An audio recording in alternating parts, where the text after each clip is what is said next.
We look at our phones to check the weather. We buy food wrapped in plastic from a store 1,000 miles away. We throw away a shirt with a small hole. It all seems normal, but is it? For nearly all of human history, life was completely different. We think of the medieval period, that thousand-year stretch from about 500 to 1500 AD, as dark and dirty. A time of plagues and ignorance. And in many ways it was. But they also knew things we've forgotten. They knew how to survive. They knew how to make things last. They had a kind of practical wisdom that came from necessity.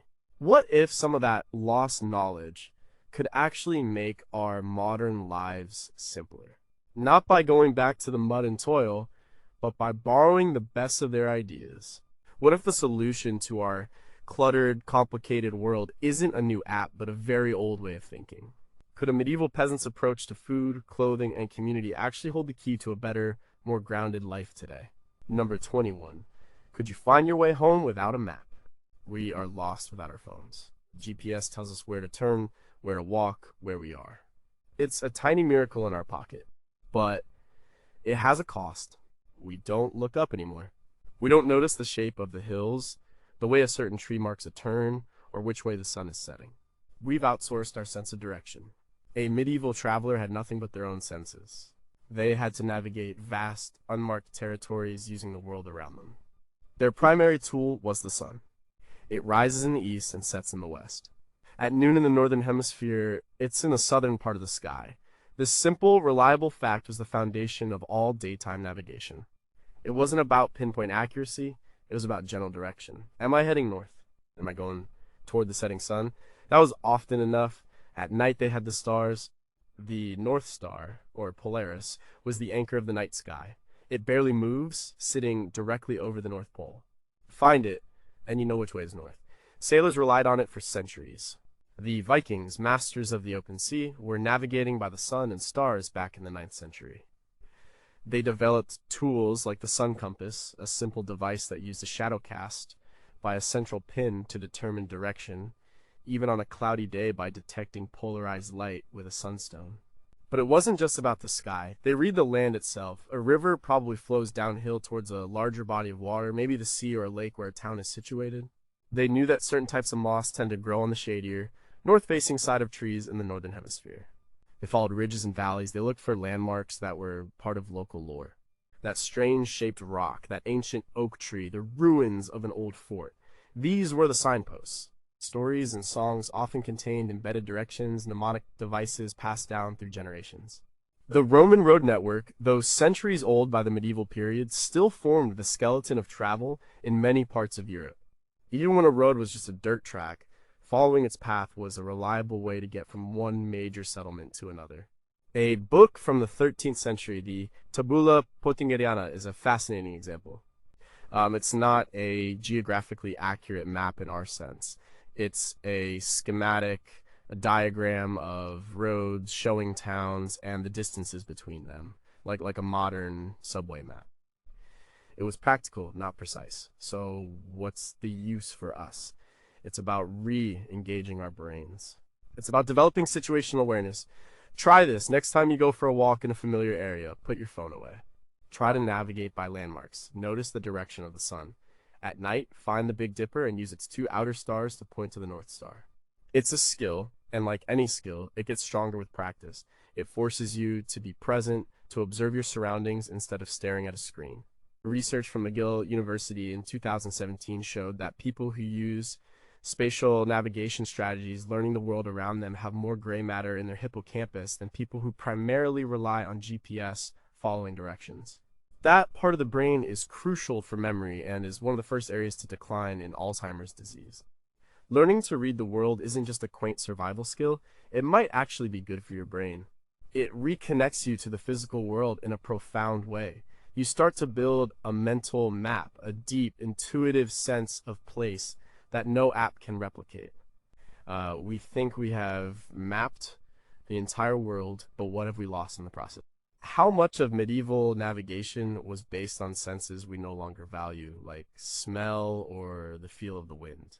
Were there subtle environmental cues known to every peasant that modern science has never even thought to look for? When a medieval person got truly lost, did they have mental or spiritual techniques for finding their way that are completely alien to us now? Number 20. Can you really get clean with ash and fat?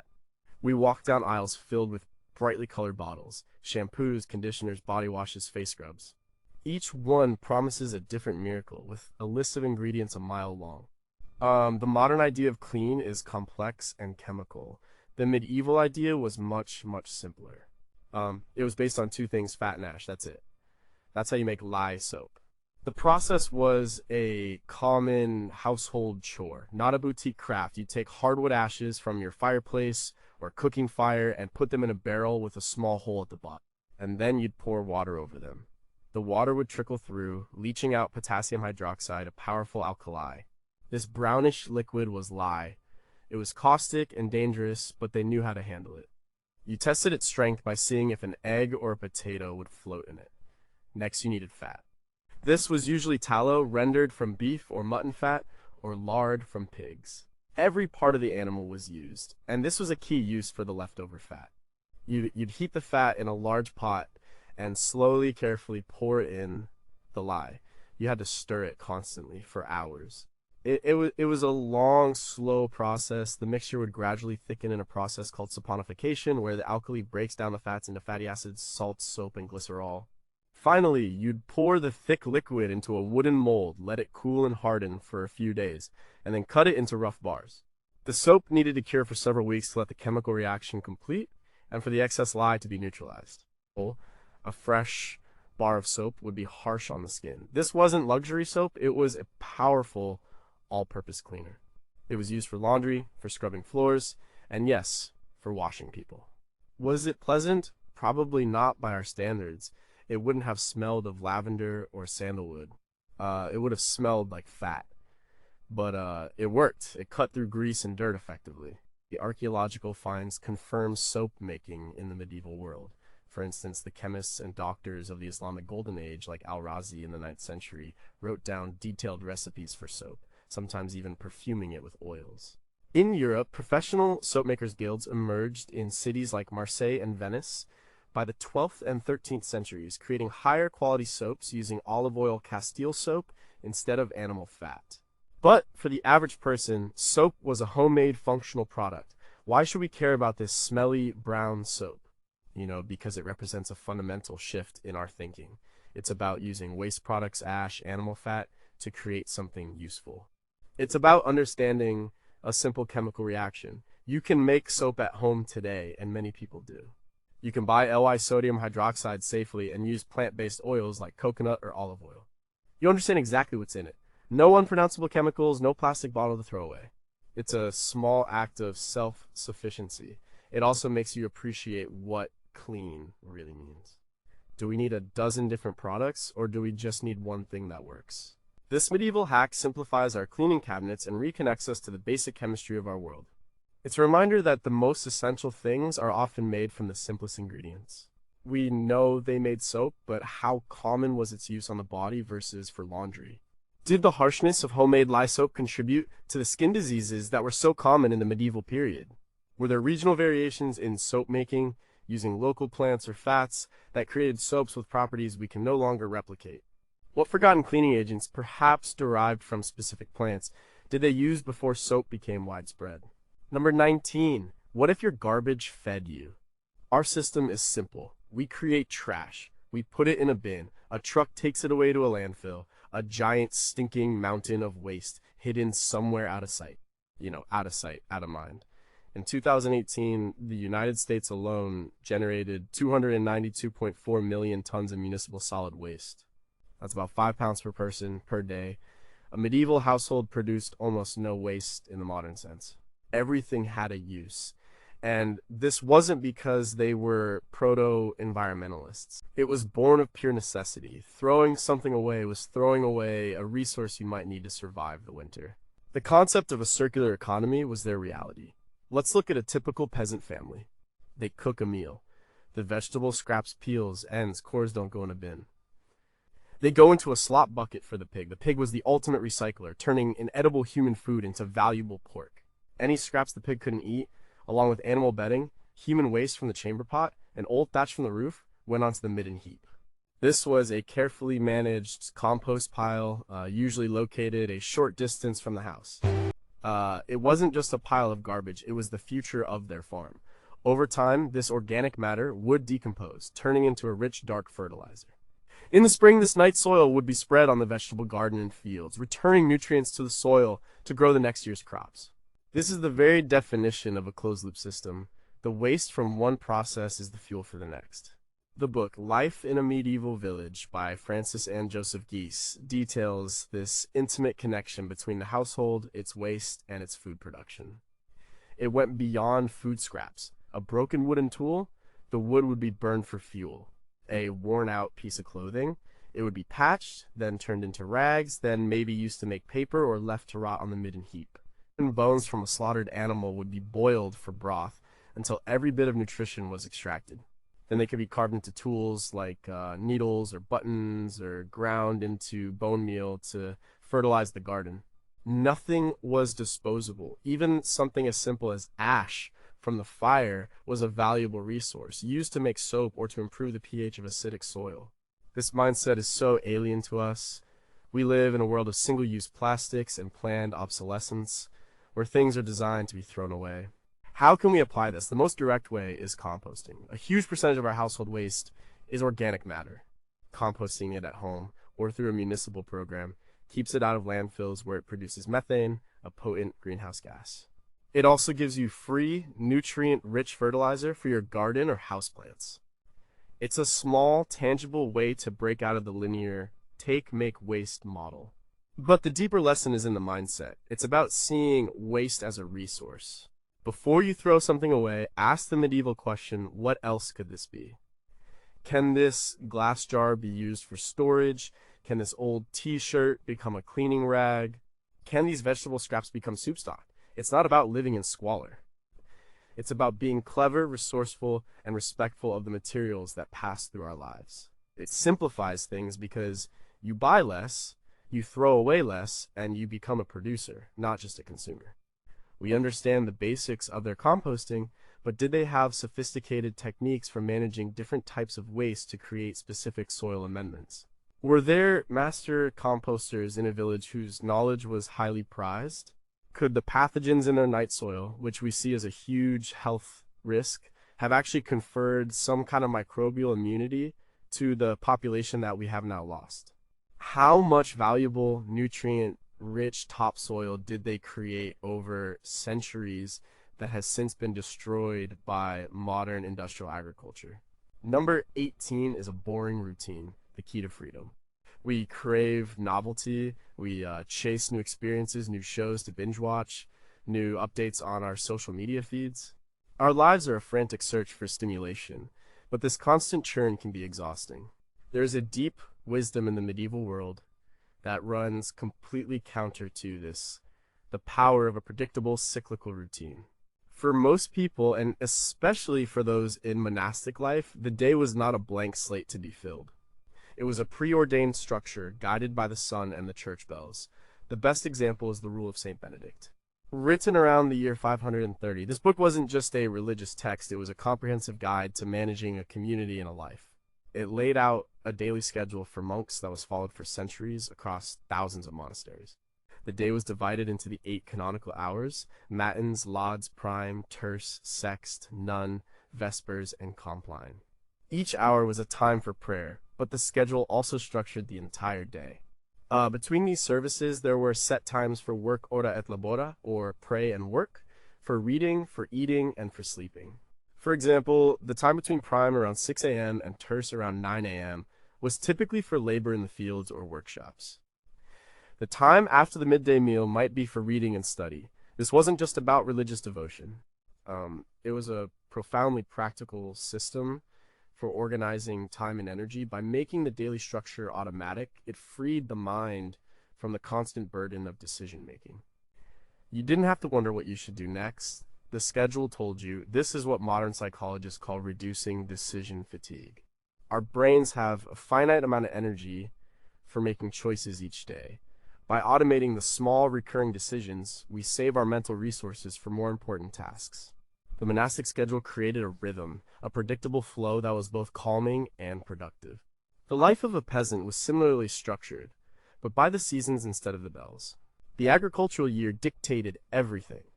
There was a time for plowing, a time for sowing, a time for weeding, and a time for harvesting. Winter was a time for mending tools, spinning wool, and surviving. This seasonal rhythm provided a deep grounding connection to the natural world. How can we use this?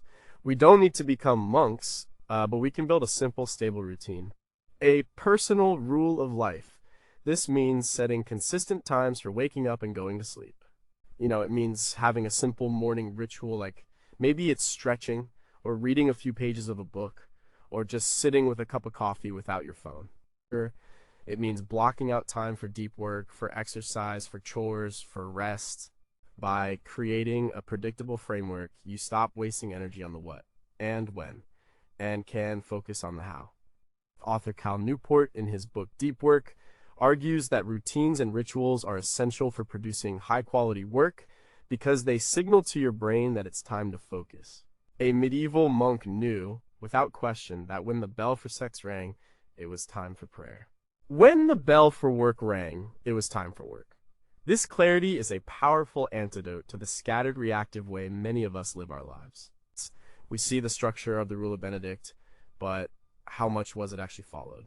Was there a hidden world of rebellion and improvisation within the strict monastic day?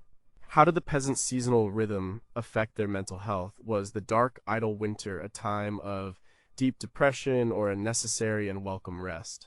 Did the lack of personal choice in their daily schedule lead to a kind of contentment that is impossible for us to achieve in our world of infinite options? Number 17. What if your walls could breathe? We live in sealed boxes, our homes are wrapped in plastic sheeting, packed with fiberglass insulation, and sealed tight with caulk. The goal is thermal efficiency. We want to trap the air we've paid to heat or cool inside. But this creates its own problems: poor indoor air quality, trapped moisture, and the potential for mold. A medieval house was the exact opposite. It was designed to breathe. The most common building method for a peasant home was called wattle and daub. It sounds primitive, but it was a clever and sustainable technology. First, you'd have a timber frame, usually made from local oak. Then, between the timbers, you'd weave a lattice of thin, flexible branches like hazel or willow. This was the wattle. It looked like a giant, rough basket. Then you'd mix up the daub. This was a sticky mixture of clay, sand, straw, and animal dung. You'd slap this mixture onto the wattle, pushing it into all the gaps from both the inside and the outside. Once it dried, you'd have a surprisingly strong and well-insulated wall. It was then often coated with lime wash, a mixture of lime and water, which acted as a protective and mildly antiseptic paint. The genius of this system was its breathability. Unlike our modern walls with their plastic vapor barriers, a wattle and daub wall is vapor permeable. This means moisture can pass through it. When you breathe, cook, or wash inside, you release water vapor into the air. In a modern home, this moisture can get trapped in the wall cavities and lead to mold and rot. In a wattle and daub house, the moisture is absorbed by the clay and straw and then slowly released to the outside as the air conditions change. The walls are constantly, passively managing the humidity levels inside the home, creating a healthier living environment. The book The Old Way of Seeing by Jonathan Hale discusses how these older building materials worked in harmony with their environment rather than fighting against it. They were what we would now call hygroscopic. They buffer moisture. This approach is seeing a revival in the natural building movement. People are building homes with straw bales, Kabbalah like daub, but without the wattle and rammed earth. These materials are not only sustainable and locally sourced, but they also create walls that breathe. The benefits are better indoor air quality and more stable humidity levels, often without the need for complex and expensive HVAC systems. We can't all build a wattle and daub house, but we can apply the principle. We can choose natural, breathable materials when we renovate. Things like lime plaster instead of gypsum drywall, or wood fiber insulation instead of foam. We can also simply remember to open our windows. For centuries, this was the primary way to ventilate a home. It flushes out stale air, reduces pollutants, and reconnects us with the outside world. The medieval builder understood something fundamental. A house shouldn't be a sealed container. It should be more like a third skin, protecting you from the elements while still allowing for a healthy exchange with the world around it. We know the general recipe for daub, but did different regions have secret ingredients, specific types of clay or additives from local plants that gave their walls superior properties? How did they manage pest control in walls made of straw and wood without modern chemicals? Like, could the constant low-level exposure to the microbes in the clay and like dung of the walls have actually strengthened their immune systems in ways we don't understand? Was the acoustic quality of these soft, uneven walls so different from our hard, flat drywall that it changed the way they experience sound and speech? Number 16, could you light up your night with a weed and some fat? When it gets dark, we flip a switch. Light, instant and brilliant, floods the room. We take it for granted, but for most of human history, the coming of night was a profound event. It meant the end of the working day and a retreat into a world of firelight and shadow. Creating light was a difficult, resource-intensive task, and for the average medieval person, the most common form of artificial light wasn't a candle. It was a rushlight. A rushlight is incredibly simple. You take a common rush, a plant that grows in marshy areas. So you peel away the outer green skin, leaving a single, thin strip to act as a spine for the soft, spongy pith inside. And then you let it dry completely. Once dry, you take the long, fragile pith and dip it into a container of melted fat. This would be whatever fat was available in cheap bacon grease, mutton drippings, any kind of kitchen waste fat. You'd draw the soaked pith through your fingers to remove the excess, and then let it cool and harden. What you were left with was a long, thin, stiff stick of fat-soaked pith. That was your rushlight. You'd typically mount it in a simple holder, often a piece of wood with a metal clip, angled at about 45 degrees. When you lit the end, it would burn slowly, giving off a small, smoky, smelly flame. It wasn't great light. The 18th century naturalist Gilbert White, in his book The Natural History and Antiquities of Selborne, calculated that a single rushlight, about 28 inches long, would burn for nearly an hour. You know, it gave off just enough light to see by, perhaps for mending clothes or telling stories around the fire. It was the cheapest light source imaginable, made from a foraged plant and a waste product. Tallow candles made from rendered animal fat were a step up. They gave a better light but were more expensive to make and tended to sputter and smoke. The real luxury was the beeswax candle. These were used almost exclusively by the church and the very wealthy. They burned clean and bright, with a pleasant smell. A medieval peasant might see dozens of them lighting up a cathedral, a vision of heavenly light that was a stark contrast to their dim, smoky homes. The lesson here isn't that we should go back to smelly rushlights. It's about appreciating light and rethinking our relationship with darkness. Our world is saturated with artificial light 24/7. This light pollution disrupts the rhythms of nocturnal animals, and it disrupts our own biology. Exposure to bright, blue spectrum light at night from screens and LED bulbs can suppress the production of melatonin, the hormone that regulates sleep. A 2011 study from Harvard, researchers found that exposure to room light before bedtime shortened melatonin duration by about 90 minutes. The medieval world lived by the sun. When it set, activity wound down. The evening was a time for quiet, indoor tasks by a dim light. This forced rhythm of light and dark is something our bodies are still wired for. We can reintroduce this rhythm. We can use dim, warm-colored lights in the evening. We can use candles safely, of course, to create a calmer atmosphere. We can implement a digital sunset, turning off all screens an hour or two before bed. It's about reclaiming the darkness. It's not something to be eliminated, but a natural and necessary part of the day that signals to our bodies that it's time to rest and repair. The humble rushlight is a reminder that for most of history, light was precious and darkness was normal. Maybe we need a little more of that normal darkness in our lives. What other plants besides rushes were used to make wicks, and did they have different burning properties? Did the type of animal fat used to soak the rushlight dramatically change the quality of the light or the amount of smoke and smell? Were there tricks now lost to make rushlights burn longer or brighter?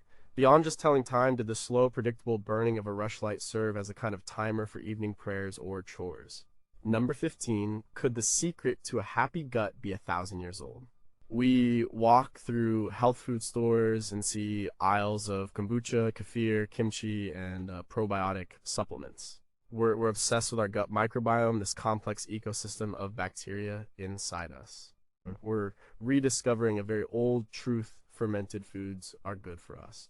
But for a medieval person, fermentation wasn't a health trend. It was a matter of survival. Before refrigeration, food spoiled quickly. Fermentation was one of the primary methods of preservation. It's a process where microorganisms like bacteria and yeast convert sugars into other compounds like alcohol or organic acids. These compounds act as natural preservatives, preventing the growth of harmful, rot-causing microbes. The medieval diet was packed with fermented foods and drinks, not by choice, but by necessity. And water from rivers and wells was often contaminated and unsafe to drink, but beer and ale were safe. The process of boiling the water to make the wort and the presence of alcohol in the final product killed off most pathogens. For many people, especially in towns and cities, small beer, a weak, low-alcohol brew, was the staple daily drink for everyone, including children. It was hydrating and nutritious, a source of calories and B vitamins. Bread was another staple. And until the last few centuries, all leavened bread was sourdough. They didn't have commercial yeast packets. Bakers would maintain a starter, a living culture of wild yeasts and lactobacilli captured from the air and the flour itself. This starter would be used to raise the bread. The long fermentation process of sourdough doesn't just create a delicious, tangy flavor. It also breaks down some of the gluten and anti-nutrients in the flour, making the bread easier to digest and its nutrients more available to the body. Milk was turned into cheese and yogurt. Cabbage was turned into sauerkraut. The meats were cured and fermented to make sausages like salami. These weren't delicacies. They were the practical ways to make the harvest of the summer last through the lean months of winter. The science behind this was a complete mystery to them. The role of microorganisms was only discovered by Louis Pasteur in the 19th century. For the medieval brewer or baker, it was a kind of magic, a gift from God. They knew that if you left grape juice out, it became wine. They knew that if you added a piece of old dough to new dough, it would rise.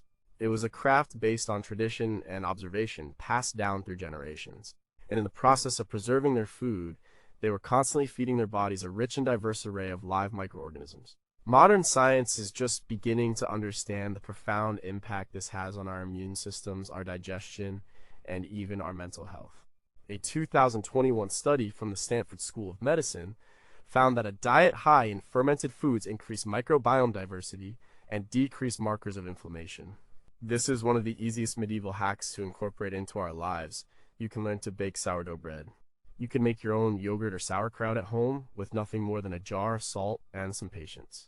You can choose to buy high-quality, naturally fermented foods. It reconnects you to your food, turning you from a passive consumer into an active participant in its creation. It's a slow, ancient process that feels deeply satisfying in a fast-paced world. And it might just make your gut a lot happier. How many unique strains of wild yeast and bacteria specific to certain villages or bakeries have been lost forever due to the rise of commercial monoculture yeast? Did some of the magical or superstitious rituals surrounding brewing and baking actually serve a practical microbial purpose we don't understand? Could some historical plagues or widespread illnesses have been caused by batches of fermentation gone wrong, producing toxins that our records attribute to other causes? Was the taste of home for a medieval person largely determined by the specific microbiome of their household's ferments? Number 14, can a story be more powerful than a book? We are drowning in information. We have access to more text, more data, more images than any human beings in history. We learn by reading, by watching videos, by scrolling through feeds. But for most of the medieval period, the vast majority of people were illiterate. Books were rare, precious objects, painstakingly copied by hand. So how did knowledge get passed on? How did people learn, remember, and share complex information?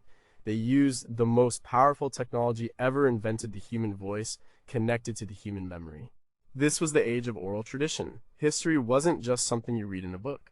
It was something you heard, in the form of an epic poem or a song recited by a bard in the great hall of a lord. Your legal precedents were not always written down. They were held in the memory of the elders of the community. News traveled not by newspaper, but by word of mouth, passed from traveler to pilgrim to merchant. Stories, proverbs, and folktales were the primary way that cultural values, moral lessons, and practical wisdom were transmitted from one generation to the next. These weren't just simple bedtime stories, they were complex data storage systems encoded with information about geography, genealogy, and social norms. The work of scholars like Milman Parry and Albert Lord In the 20th century, studying epic singers in the Balkans showed how these oral traditions worked. The bards didn't memorize a poem word for word. They learned a complex system of formulas, themes, and narrative patterns, and would essentially recompose the story in the moment of performance. It was a living, breathing form of knowledge. For the literate elite, memory was still a crucial skill. Before the printing press made books common, a scholar's library was largely in their head. They developed sophisticated techniques to help them remember vast amounts of information. One of the most famous was the memory palace, or the method of Loki. This technique, which dates back to ancient Greece but was widely used in the medieval period, involves visualizing a familiar building, like a monastery or a cathedral. You then mentally place the things you want to remember at specific locations within that building. To recall the information, you simply take a mental walk through your palace and see the items you placed there. Thinkers like Thomas Aquinas and Albertus Magnus were masters of this technique, capable of holding entire libraries of theological and philosophical arguments in their minds. The book, The Art of Memory by Francis C. Yates, is a classic exploration of this fascinating history. What can we take from this? Our memories have grown weak. We've outsourced them to our devices. We don't remember phone numbers. They're in our contacts. We don't remember directions. They're on the map. We don't even need to remember facts. We can just Google them. We can strengthen our memories by practicing these old techniques. Try building a simple memory palace for your grocery list. Instead of writing it down, visualize your house and place the milk on the doorstep, the bread on the couch, the eggs on the TV. It sounds silly, but it works. More importantly, we can revive the art of oral storytelling. Tell your kids stories instead of just reading to them. Share family histories. Learn a poem or a short story by heart and recite it for friends. This does more than just train your memory. It builds connection. It forces you to be present with other people in a way that consuming digital media does not.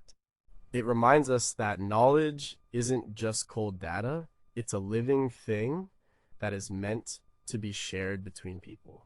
How much historical information, particularly the history of ordinary people, was lost forever when these oral traditions died out. Were the memory palaces of medieval scholars so complex and vivid that they were more like a form of virtual reality than a simple mnemonic?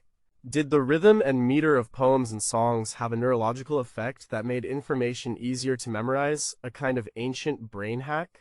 Could the illiterate medieval peasant, with their highly trained memory, actually have had a greater command of certain types of knowledge than the average literate modern person? Number 13. What if your clothes could last a lifetime? We live in the age of fast fashion. We buy a shirt for the price of a coffee, wear it a few times, and throw it away when it goes out of style or a seam comes loose. The textile industry is a huge source of pollution and waste. In 2018, 11.3 million tons of textiles ended up in U.S. landfills. A medieval person would be horrified by this. For them, cloth was one of the most valuable things they owned. It was the product of immense labor, and think about what it took to make a simple linen shirt. You had to grow the flax, you had to harvest it, then go through a long process of retting, rotting the outer stalk, scutching, beating it to remove the woody parts, and heckling, combing the fibers to get the raw linen fibers. Then, those fibers had to be spun into thread, by hand, using a drop spindle or a spinning wheel. And then, that thread had to be woven into cloth on a loom. It was a slow, labor-intensive process, usually done by the women of the household during the winter months. A single garment represented weeks or even months of work. As a result, people owned very few clothes.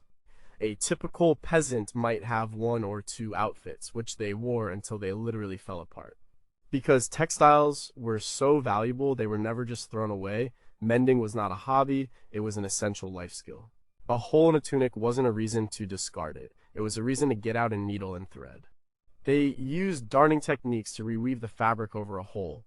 They used patches, often on the inside to be less visible, to reinforce worn areas like elbows and knees. When a garment was truly beyond repair, it was not thrown out. It began a second life. It would be cut up. The best parts might be used to patch other clothes or be pieced together to make children's clothing or quilts. Smaller scraps would become cleaning rags. The most worn out, useless pieces would be sold to the rag and bone man, who would in turn sell them to a paper mill, as paper was made from linen and cotton rags until the 19th century. The final, decomposed scraps would end up in the compost heap. The life cycle of the textile was complete. Wills from the period, even from relatively poor people, often list specific items of clothing, showing just how valuable they were. The book The Time Traveler's Guide to Medieval England by Ian Mortimer paints a vivid picture of a world where the clothes on your back were a significant part of your total wealth. This is a powerful antidote to our throwaway culture. The simplest application is to learn to mend your own clothes. A simple sewing kit is cheap. Learning to sew on a button, patch a hole, or fix a seam is easy thanks to online videos. It saves you money, reduces waste, and gives you a sense of satisfaction and ownership over your belongings. It shifts your mindset. You start to see your clothes not as disposable items, but as things to be cared for and maintained. It also makes you a more conscious consumer. When you know the effort it takes to mend something, you start to look for quality when you buy new things. You start thinking about the fabric, the stitching, and whether it's built to last. This medieval practice of make, do, and mend is a radical act in a consumerist society. It simplifies your wardrobe and your life, freeing you from the endless cycle of buying and discarding. What were the most sophisticated mending techniques they used that have been lost to us? Did they have a concept of visible mending as a form of decoration, or was the goal always to make the repair as invisible as possible? How did the trade in second-hand clothing work, and could a single garment pass through dozens of owners over a century? Were there black markets for specific types of cloth or thread given their high value?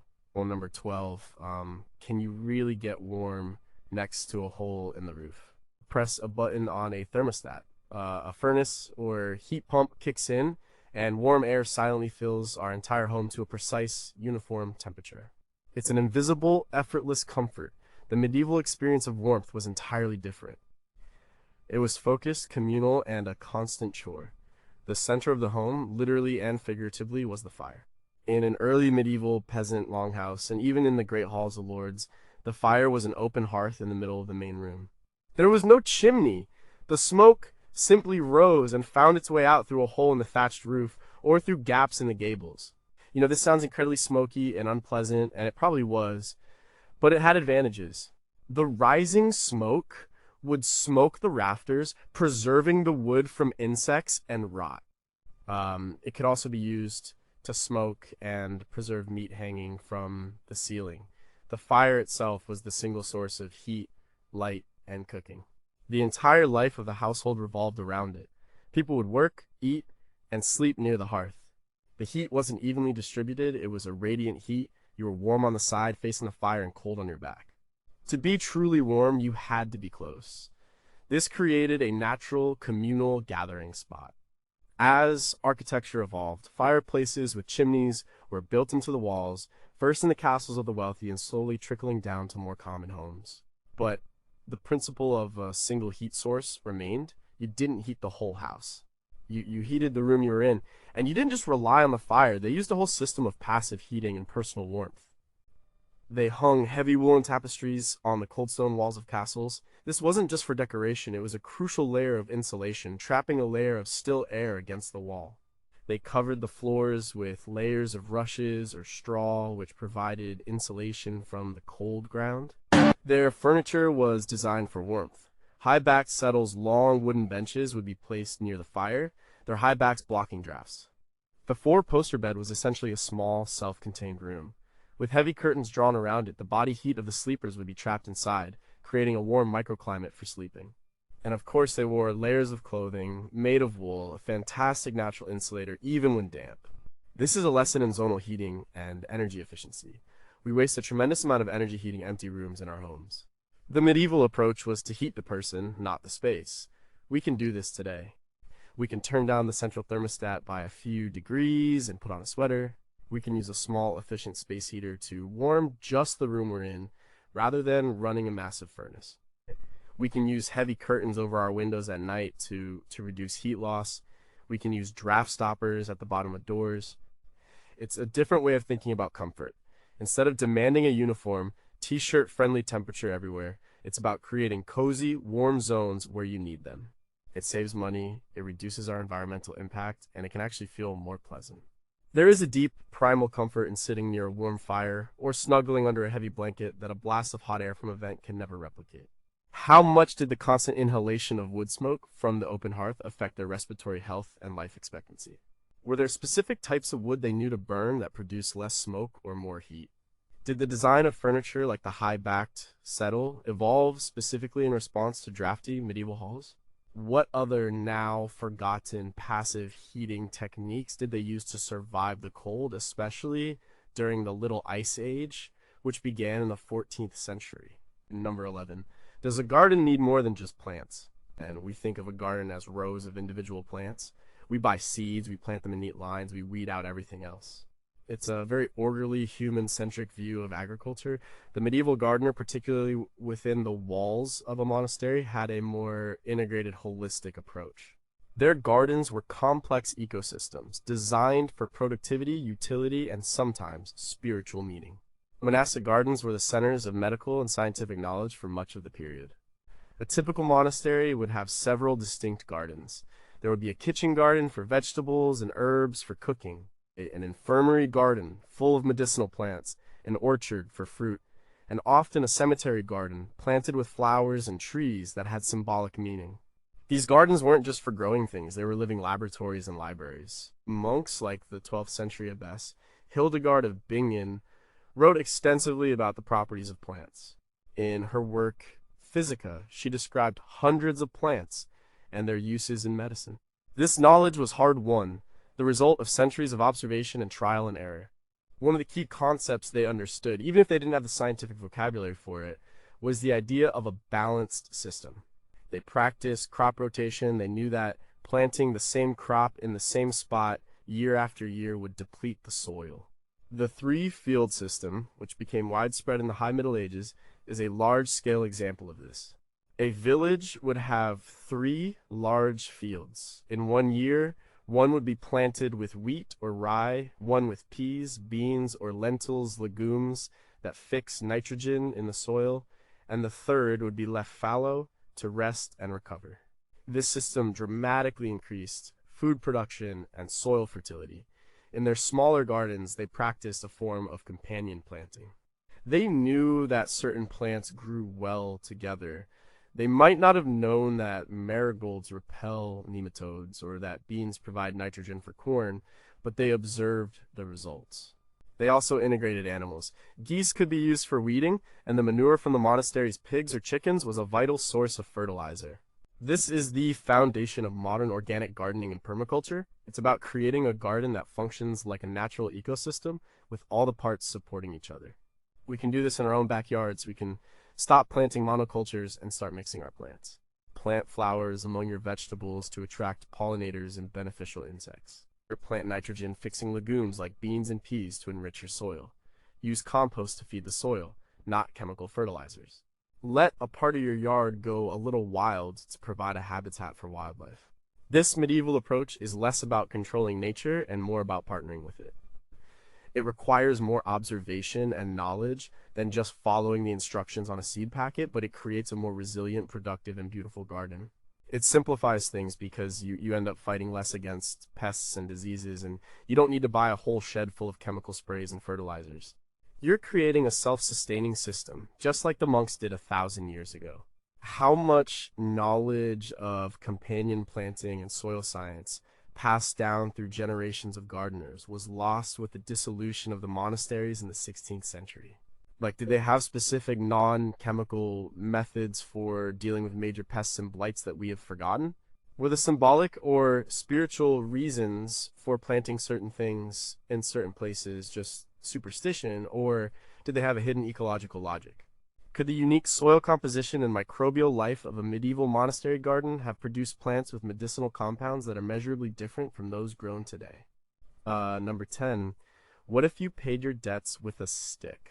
Our financial world is abstract. Numbers in a bank account, credit scores, transactions that are just blips of data. It can feel unreal and disconnected from our physical lives. In the medieval period, for many ordinary people, financial agreements were recorded in a brilliantly simple and physical way, the tally stick. A tally stick was a piece of wood, usually hazel or willow, that served as a contract and a receipt. Let's say a farmer owed a tax payment to his lord. He would go to the lord's reeve, his administrator. They would take a stick and write the details of the debt on it, maybe in Latin or with simple symbols. Then they would cut notches into the stick to represent the amount of money. A thick notch for a pound, a thinner one for a shilling, a scratch for a penny. The crucial part came next. They would split the stick in half lengthwise right through the middle of the notches. The reeve would keep one half, called the stock. This is where we get the term stockholder. The farmer would keep the other half, called the foil. The two pieces were a perfect, unique match. The pattern of the wood grain and the way the notches split were impossible to forge. When the farmer came to pay his debt, he would present his foil. The reeve would match it to the stock. If they lined up perfectly, it proved the debt was genuine. Once the debt was paid, the sticks could be destroyed or a new set made for the next transaction. This system was used for centuries. It was a brilliant solution in a society where most people were illiterate. You didn't need to read to understand the notches on a stick. It was a physical, tangible record that both parties could trust. The English Exchequer, the treasury of the British government, used tally sticks to record tax payments and government spending for over 700 years. They only officially abolished the system in 1826. In a famous and ironic historical event in 1834, they decided to dispose of the vast collection of old tally sticks by burning them in the furnaces beneath the Houses of Parliament. The fire got out of control and burned the entire building to the ground. The tally stick is more than a historical curiosity. It represents the principle of a clear, physical, and mutually understandable agreement. Our modern world of fine print, complex contracts, and digital currencies can be confusing and alienating. The tally stick was the opposite. It was simple, transparent, and built on a foundation of tangible proof. How can we use this idea? It's about seeking clarity and simplicity in our own agreements. When you lend a friend money, don't leave it as a vague verbal promise. Write it down on a piece of paper, both sign it, and each keep a copy. It feels formal, but it prevents misunderstanding and protects the friendship. It's about making the abstract physical. Instead of just having a number in a savings app, try using a simple jar system for budgeting a physical container for groceries, rent, savings. Seeing the money physically can change your relationship with it. The tally stick is a reminder that the best systems are often the simplest, and that trust is built on things we can see and touch. Were there master tally stick carvers whose notches were so precise they were considered a form of high craft? How did they deal with complex, multi-part transactions using such a simple system? Could a skilled forger actually have found a way to alter a tally stick, and what were the punishments for doing so? Did the physical act of carving the notches and splitting the wood create a stronger psychological sense of commitment to the debt than simply signing a piece of paper? Number 9. Could you make your own ink from a bug's nest? We type on keyboards. If we need to write by hand, we grab a disposable plastic pen. Ink is a cheap, ubiquitous commodity, but in the medieval world, ink was a handmade, almost alchemical substance. It was difficult to make, but incredibly permanent. For over 1,000 years, the standard ink in Europe was iron gall ink. And it was made from some very strange ingredients. The main ingredient is oak galls. An oak gall is a small, hard, round ball that grows on oak trees. It's not part of the tree itself. It's formed when a gall wasp lays its eggs in the tree's tissue. The tree has an immune reaction, forming this hard, woody growth around the wasp larvae. These galls are full of tannic and gallic acid. To make the ink, you would collect these galls, crush them into a powder, and soak them in water. Rainwater was preferred for several days. This would create a brownish, acidic solution. The second ingredient was vitriol, which is iron sulfate. This was often harvested from the earth in places where iron-rich minerals were exposed to the air and rain. When you add the iron sulfate to the gall solution, a chemical reaction occurs. The iron salts react with the tannic acid to form iron gallitannate, a black, water-soluble complex. When you first write with this ink, it often looks pale and grayish. But as it's exposed to the air, it oxidizes and darkens to a deep, permanent, waterproof black. It literally bites into the parchment or paper, bonding with the fibers. This is why so many medieval manuscripts are still perfectly legible today. The ink has become part of the page itself. The final ingredient was a binder, usually gum arabic, which is a hardened sap from the acacia tree. This helped the ink flow more smoothly from the quill pen and kept the black pigment particles suspended. Scribes in monasteries would have their own closely guarded recipes, sometimes adding wine instead of water, or a bit of honey to change the consistency. The Lindisfarne Gospels, an illuminated manuscript from around 700 AD, was written using a form of iron gall ink. Leonardo da Vinci's notebooks were filled with it. Why would anyone want to do this today? It's about process, not product. It's about slowing down and creating something with your own hands from natural materials. You can still buy oak galls and iron sulfate online. You can go through the process of crushing, soaking, and mixing. It connects you to a deep history of writing and knowledge. It also changes your relationship with the act of writing. When you've spent hours making your own ink, you don't want to waste it on a trivial shopping list. You want to write something that matters. You dip a pen, maybe even a real quill, and you feel the scratch on the paper. Each letter is a deliberate act. It's the polar opposite of dashing off a quick email. It's a form of mindfulness. It forces you to think before you write. It's a small rebellion against the ephemeral, disposable nature of digital communication. It's about creating something permanent, both on the page and in your own experience. What were the regional variations in ink recipes based on the specific chemistry of local plants and minerals? Did scribes have secret additives to prevent the ink from fading or to make it flow better in different weather conditions? How did they manage the corrosive nature of the ink, which could sometimes eat right through the parchment over centuries? Could the specific chemical signature of the ink in a manuscript be used to trace it back to a specific monastery or even a specific scribe? Number 8. Is boredom a problem to be solved? We have a device in our pocket that offers an infinite stream of entertainment. The moment we feel a pang of boredom, we can pull it out and scroll, watch, or play. We have come to see boredom as a negative state, an emptiness that needs to be filled immediately. A medieval peasant's life was full of hard work, but it also contained vast stretches of what we would call boredom. Long winter evenings with only a dim fire for light. Hours spent doing repetitive tasks like spinning wool or watching sheep. There was no on-demand entertainment, and this boredom might have been one of their secret strengths. Their entertainment was largely self-created, social, and seasonal. On a winter's night, families would gather around the fire. They wouldn't binge watch a show, they would tell stories, they would sing songs, they would mend tools or clothing, their hands busy while their minds and voices were engaged. It was a time for social bonding and the transmission of culture. They played games, board games like Nefatafall, a Viking strategy game, Nine Men's Morris, a game you can scratch into a piece of wood or the ground, and chess were popular. They played dice games. These weren't just for fun. They taught strategy, logic, and social skills. Entertainment was participatory, not passive. Festivals were the other great source of entertainment. The medieval calendar was punctuated by a series of religious holidays and feasts. These were times when the entire community would stop work and come together to celebrate. There would be music, dancing, feasting, and special events like mystery plays, dramatizations of Bible stories, or tournaments. These festivals provided a rhythm to the year, a cycle of work and celebration, fasting, and feasting.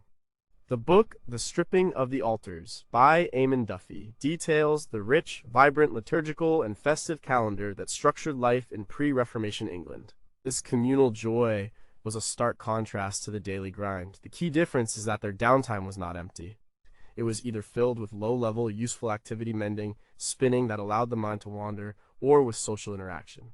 This state of boredom, of not being actively entertained by an external source, is incredibly valuable for our brains. A 2014 study in the journal Creativity Research journal found that performing a boring task first actually led to people being more creative in a subsequent idea generation task. When our brains are not being bombarded with stimulation, they go into a default mode network. This is when we make connections, solve problems in the background, and have our most creative ideas. We've eliminated this fertile ground of boredom from our lives, and we may be less creative and more anxious as a result. We can reclaim this. The hack is simple: do nothing. Schedule time to be bored.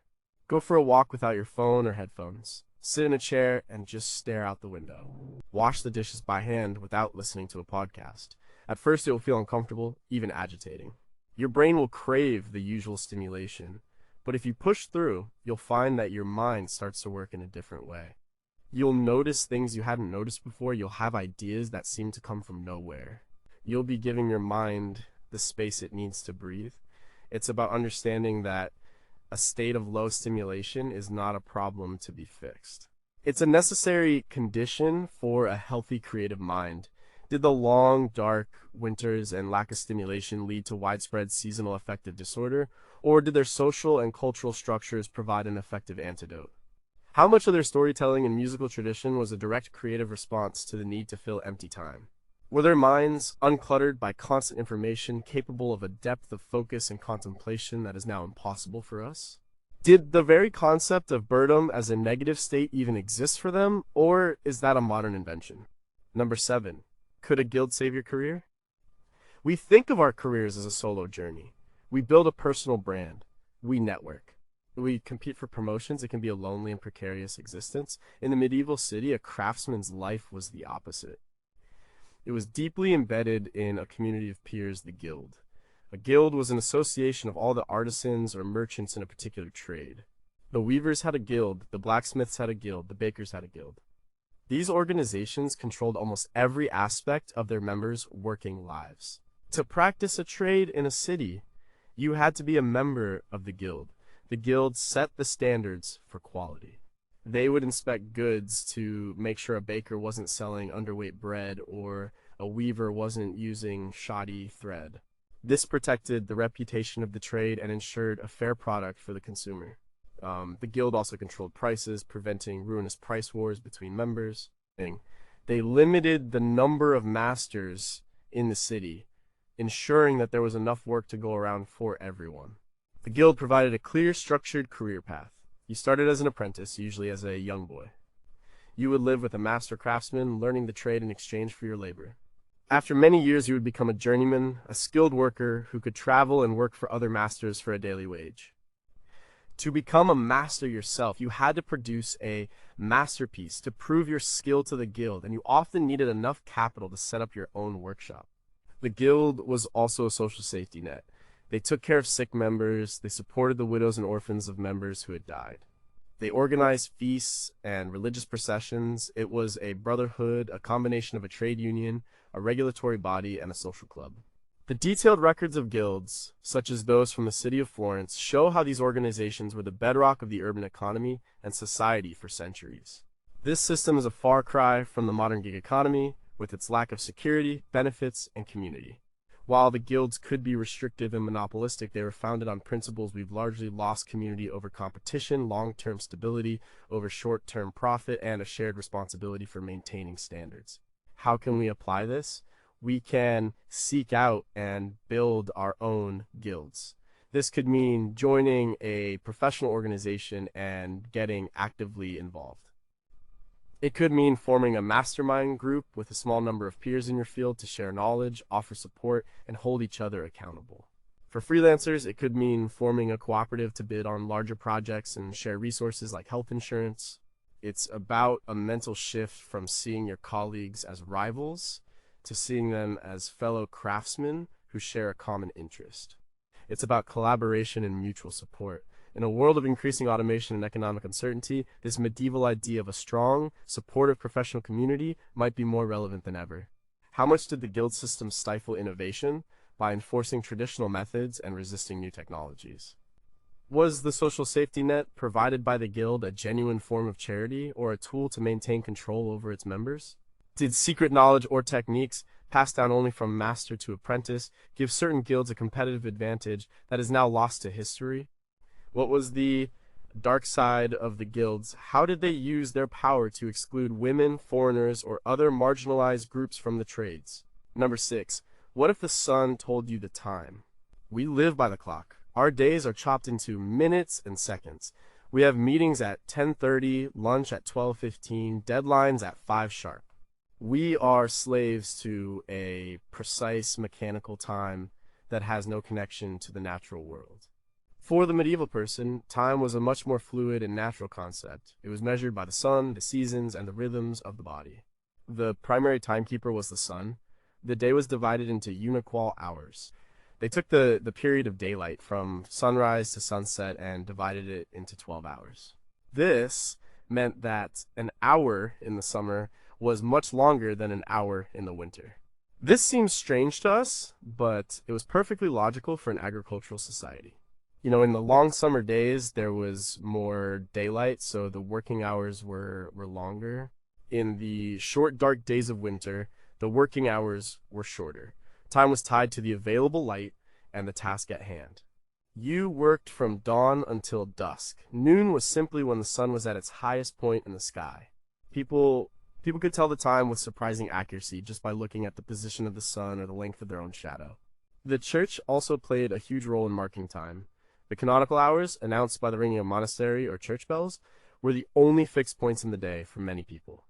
These bells would ring out across the fields, signaling the times for prayer, but also serving as a general clock for the entire community.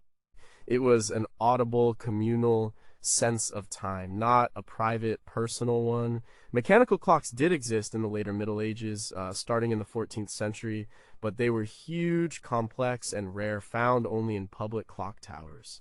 The idea of a personal timekeeping device was unthinkable. Our rigid 24-hour clock is a product of the Industrial Revolution, a necessity for coordinating factories and railways. It has disconnected us from the natural cycles of light and dark. This has a real biological cost. Our bodies have a natural circadian rhythm, an internal clock that is regulated by light exposure.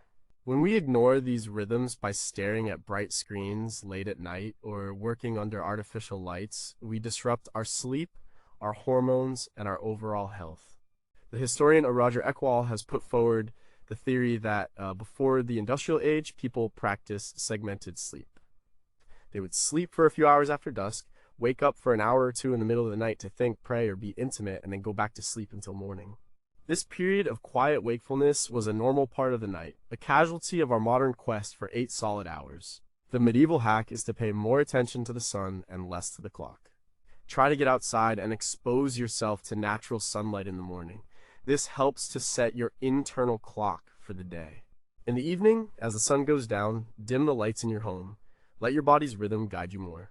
Eat when you're hungry, sleep when you're tired. This doesn't mean ignoring all schedules, but it means recognizing that time is not just a number on a screen, it's a natural, flowing rhythm.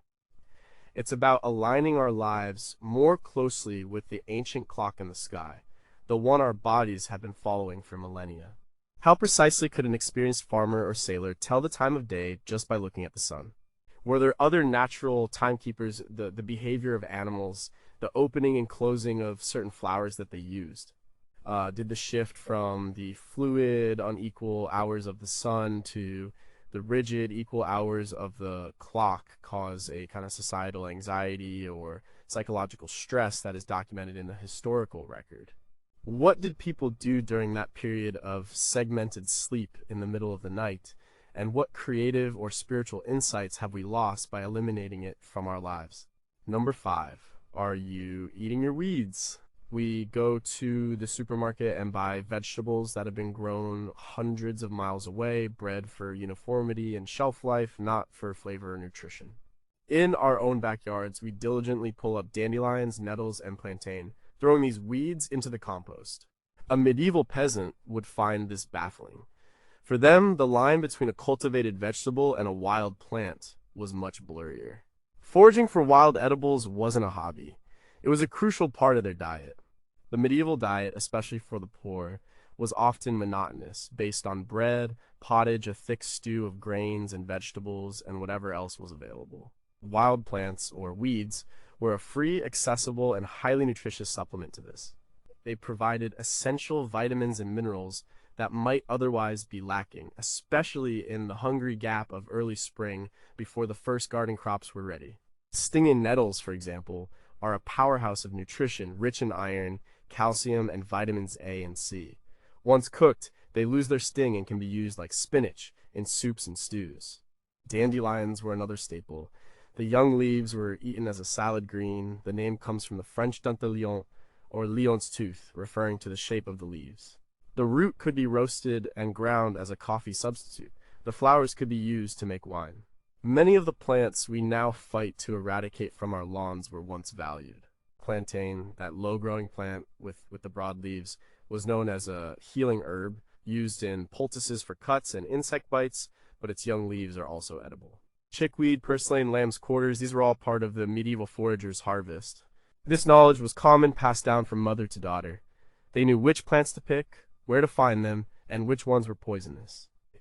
It was an intimate, practical knowledge of the local ecosystem. The famous Leech Book of Bald, an old English medical text from the 9th or 10th century, is filled with remedies that use these common, wild plants, showing how integrated they were into their understanding of both food and medicine. This is a skill we can easily revive. It starts with learning to identify a few common, safe, edible weeds in your own area. Get a good field guide. Start with one or two that are unmistakable, like dandelions or nettles. Wear gloves when harvesting. Try adding a few young dandelion leaves to your next salad. Try making a pot of nettle soup. You'll be surprised at the flavor. This practice does several things. It gives you free, organic, and incredibly nutritious food. And a 2014 study showed that dandelions have higher levels of some nutrients than spinach and kale. It reconnects you to the seasons and the natural world around you. You start to see your backyard or local park not just as a green space, but as a potential pantry. It's a simple act of defiance against a food system that has divorced us from the source of our sustenance. It's a reminder that nature is abundant if we only know how to look. How many edible or medicinal plants with significant benefits were common knowledge in the medieval period, but are now completely forgotten? Were there regional famine foods unpalatable, but life-saving, wild plants that people only ate in times of desperation? How did they teach their children to distinguish between edible and poisonous look-alike plants? And how often did deadly mistakes happen? Could the regular consumption of these wild bitter greens have provided their bodies with phytochemicals that protected them from certain chronic diseases that are common today? Number 4. How strong is a thread you twist yourself? We buy rope at the hardware store. It's made of nylon or polypropylene, spun by a machine in a factory. It's strong and reliable, but it has no story. It's a dead object. For a medieval person, rope and cordage were life or death technologies, and they were made by hand from the plants and animals around them. The process of making a simple piece of string was a fundamental human skill. The most basic form of this is creating cordage from plant fibers. You could use the inner bark of trees like lime basswood or elm. You could use the fibrous stalks of plants like nettles or milkweed. The process is called reverse wrapping. You take a bundle of fibers and hold it in the middle. You start twisting one half away from you. Then you bring that twisted half over the other half. Now you take the new bottom half and twist it away from you and bring it over the top. You keep repeating this motion, twisting one way and wrapping the other. As you get to the end of your fibers, you splice in a new bundle, overlapping them so the string maintains its strength. You know, it's a simple rhythmic motion that you can do while walking or sitting by the fire. With practice, you can create a surprisingly strong and uniform piece of twine or rope. This skill was essential. This homemade cordage was used for everything: to tie bundles of firewood, to make fishing nets, to string a bow, to tie down a roof, to mend a tool. Different materials were used for different purposes. Linen and hemp were cultivated specifically for their strong fibers, used to make the best ropes for ships and heavy-duty uses. And animal products were also used. Rawhide, untanned animal skin could be cut into strips to make incredibly strong lashings. Sinew, the tough tendon from the back of an animal like a deer, could be processed and twisted to make the strongest possible bowstrings and sewing thread. Their wool was spun into yarn for knitting and weaving. The Vikings were masters of this, and archaeological finds from places like the Oseberg ship burial in Norway, dating to around 834 AD, include a vast array of textiles, ropes, and threads, showcasing their incredible skill. Why would we learn to do this? There's a practical survival aspect. Knowing how to make a strong piece of string from natural materials is a valuable skill if you're ever in an emergency situation. But the deeper value is in the process itself. It's a meditative, ancient skill that connects you directly to the natural world. Go outside and find some nettle stalks again with gloves, or the dead stalks of milkweed from last year. Peel off the outer layer and find the soft, fibrous inner layer. Start twisting. As you work the fibers with your hands, you are participating in a technology that is tens of thousands of years old. You are creating something strong and useful from something that most people would consider trash. It simplifies your thinking. It makes you realize that the world is full of resources, not just things to be bought. It's a small act that builds self-reliance and a deeper appreciation for the simple, foundational technologies that our civilization is built on. What specific plants in different ecosystems were the preferred source of fiber for cordage, and why? Did they have techniques for treating the fibers out with ash or by soaking them in certain liquids to make them stronger or more durable? How did the feel of the fibers in a master rope maker's hands tell them exactly how much to twist for maximum strength? Was the rhythmic, repetitive motion of making cordage used as a form of meditation or as a backdrop for storytelling? Number 3, could you survive on one pot? Our kitchens are full of gadgets, blenders, food processors, air fryers, microwaves, a dozen different pots and pans. Cooking can become a complex, multi-stage process involving a lot of equipment and a lot of cleanup. The medieval kitchen, especially for a peasant, was the essence of simplicity. For many, daily cooking was done in a single pot, suspended over the central hearth. This was the cauldron. It was a large, valuable, and versatile piece of equipment, often made of iron or bronze. It was the center of the family's nutrition. The main dish cooked in this pot was pottage. The word sounds unappetizing to us, but it was the staple food for a huge portion of the population for centuries. It wasn't one specific recipe. It was a constantly evolving, thick stew or porridge. The base was usually grains, oats, barley, or rye. To this, you would add whatever vegetables were available from the garden or foraged from the fields: peas, beans, onions, leeks, cabbage, root vegetables. If the family was lucky, a bit of bacon or some other meat might be added for flavor. The pottage pot was never ending. It would be kept simmering over the fire for much of the day. The family would eat from it for their main meal. Then more water and more ingredients would be added to the leftovers to be eaten the next day. This perpetual stew could be kept going for days, the flavors deepening and changing over time. This method of cooking was incredibly energy efficient. You only needed one fire. It was also a way of using every scrap of food. Tough cuts of meat would become tender after hours of slow simmering. Their vegetable peels and ends would add flavor and nutrients. It was a simple, frugal, and nourishing way to eat. The archaeological evidence from medieval sites often uncovers fragments of these cooking pots, stained and blackened from constant use, a testament to their central role in daily life. This one pot cooking philosophy is a powerful way to simplify our lives. It saves time on both cooking and cleanup. It's a great way to use up leftover vegetables before they go bad, reducing food waste. It encourages you to eat more whole grains and vegetables. You don't need a cauldron. A slow cooker, a Dutch oven, or just a large stock pot can serve the same purpose. The idea is to embrace the simple, slow-cooked meal. A stew, a soup, a chili, a curry. A meal where all the ingredients meld together, where the flavors have time to develop. It's a more relaxed and forgiving way to cook. There's no complex timing of multiple dishes. You just put everything in the pot and let it simmer. It's a return to a more basic and comforting way of eating. It frees you from the stress of complicated recipes and fills your home with the warm, inviting smell of a slowly simmering meal. What were the regional variations of pottage based on local agriculture and foraging? Did they have a science of perpetual stew, knowing exactly which ingredients to add at which time to prevent it from spoiling or tasting bad?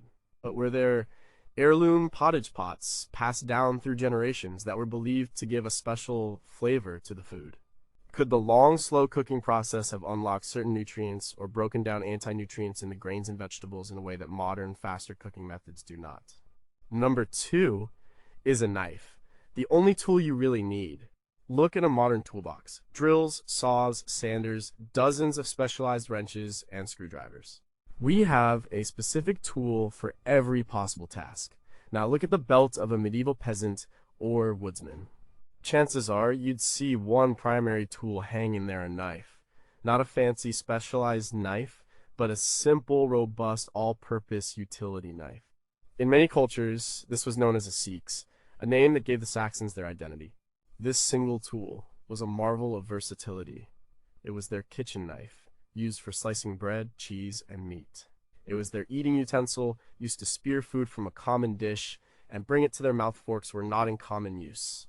It was their woodworking tool, used for carving a spoon, notching a piece of wood for a building project, or trimming a feather into a quill for writing. It was their agricultural tool, used for harvesting vegetables, cutting twine, or even for light pruning. For a hunter, it was used for skinning and butchering game. In a pinch, it was a weapon of self-defense. This one piece of sharpened steel was the key to their daily survival and productivity. They knew how to use it, and they knew how to maintain it. Keeping a keen edge on the blade was a constant, necessary task. They would use a whetstone, a piece of abrasive stone, to sharpen the blade. The ability to properly sharpen a knife was a fundamental skill, as important as knowing how to start a fire. A dull knife is inefficient and dangerous. This intimate relationship with a single, essential tool is something we've lost. We use our tools, but we don't often understand them. When they break, we replace them. When they get dull, we throw them away or buy a new one. The idea of owning one tool for a lifetime, of maintaining it, sharpening it, and knowing its every capability and limitation is alien to us. The Staffordshire Hoard, a massive collection of Anglo-Saxon treasure found in 2009, contains many beautifully crafted sword and seeks fittings, showing the immense cultural and practical value placed on a simple blade. The modern application is not to throw away all our tools and rely on a single knife. It's about adopting the mindset of a master of one tool. Choose one simple, high-quality tool and learn to use it exceptionally well. Maybe it's a good chef's knife in the kitchen. Learn how to chop, dice, and slice with precision. Learn how to sharpen it properly on a stone. This one skill will transform your cooking more than any gadget. Maybe it's a simple set of hand tools for woodworking. Learn to use a hand plane, a chisel, and a saw. The quiet, tactile experience of shaping wood by hand is profoundly different from using loud, aggressive power tools. It's about choosing depth over breadth. Instead of a dozen mediocre skills, develop a deep competence with one or two essential things. This simplifies your life because it builds genuine confidence and capability. You stop relying on a new gadget to solve every problem and start relying on your own skill. It's a shift from being a consumer of tools to a true craftsman. How did the design of the everyday seeks or utility knife vary by region and by the owner's profession? What were the lost techniques for sharpening a blade to a razor's edge using only natural stones? Did the owner of a knife develop such a feel for it that they could perform tasks by touch that seem impossible to us today? Was a person's knife seen as an extension of their identity, and what did it mean to lose it or have it stolen? Or number one, what if nothing was ever truly finished? We love things that are new, shiny, and perfect. A new car, a new phone, a house with flawless, unblemished walls. We see signs of wear and tear, a scratch, a patch, a faded spot, as imperfections, as signs of decay. Our goal is to preserve a state of perfect newness for as long as possible, and when we can't, we often replace the item. The medieval world had a completely different aesthetic and a different relationship with the objects they lived with. Nothing was ever truly finished because everything was in a constant state of being used, repaired, and adapted. Think of a medieval cathedral. These magnificent buildings were often under construction for centuries. A generation would build the nave, the next would add the transepts, another would build the tower. The styles would change over time. You can often see the transition from the rounded arches of the Romanesque to the pointed arches of the Gothic in a single building. It was never finished. In a modern sense, it was a living document, a project that evolved over hundreds of years.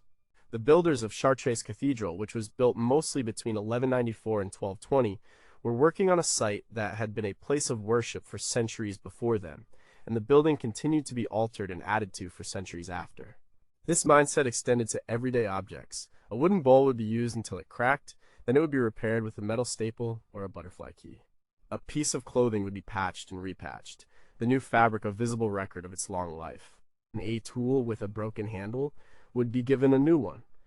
A house would be constantly maintained, the thatch replaced, the daub patched, a new room added for a growing family. There was no concept of a finished product that was meant to be preserved in a static state. That objects were partners in the process of living. Their scars, their repairs, their signs of wear were not blemishes. They were the story of the object's life, a testament to its usefulness and durability. This is similar to the Japanese aesthetic concept of wabi-sabi, which finds beauty in imperfection and impermanence. This is perhaps the most profound and simplest hack of all. It's about learning to love the imperfect. It's about letting go of the stress of trying to keep everything new and perfect. It's okay if your wooden table has a few scratches from family dinners. Those are memories. It's okay if your favorite sweater has a visible patch. That's a sign of care. It's about shifting your goal from preservation to maintenance. Instead of worrying about protecting your possessions, focus on caring for them. Oil the wooden cutting board, sharpen the garden shears, sew the button back on the shirt. This mindset reduces anxiety and consumption. You stop seeing your possessions as disposable and start seeing them as companions on your life's journey. You become a steward, not just an owner. This acceptance of the ongoing, imperfect nature of things is a deep source of peace. It frees you from the impossible standard of newness and allows you to find beauty in the real, the used, and the well-loved. Do they have a word or a concept that captured this idea of a beautiful, well-repaired object, similar to wabi-sabi? At what point was an object considered beyond repair and ready for the scrap heap, and was this a moment of sadness or just practicality? Could a skilled repairman, a tinker, a cobbler, a seamstress actually increase the value or beauty of an object through their repair?